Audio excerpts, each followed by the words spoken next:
प्रातस्मरणम्। कराग्रे वसते लक्ष्मीः करमध्ये सरस्वती। कराग्रे वसते लक्ष्मीः करमध्ये सरस्वती। करमूले तु गोविन्दः प्रभाते करदर्शनम्। समुद्रवसने देवी पर्वतस्तनमण्डले।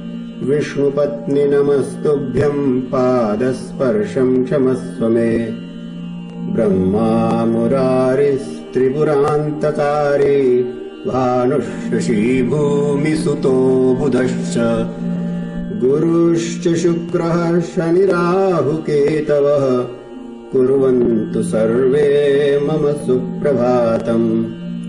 सनत्कुमारः सनकः सनन्दनः सनातनोऽप्यसुरिपिङ्गलौ च।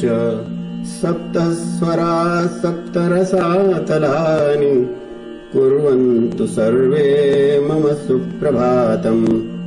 सप्तार्णवा सप्तकुलाचलाश्च सप्तर्षयो द्विपवनानि सप्त। भूरादिकृत्वा भुवनानि सप्त कुर्वन्तु सर्वे मम सुप्रभातम्। पृथ्वी सगन्धा सरसास्तथापः स्पर्शी च वायुर्ज्वलनम् च तेजः। नभः सशब्दम् महता सहैव कुर्वन्तु सर्वे मम सुप्रभातम्। प्रातः स्मरणमेतद्यो विदित्वादरतः पठेत्। स सम्यक् धर्मनिष्ठः स्यात् संस्मृताखण्डभारतः। भारत माता की जय।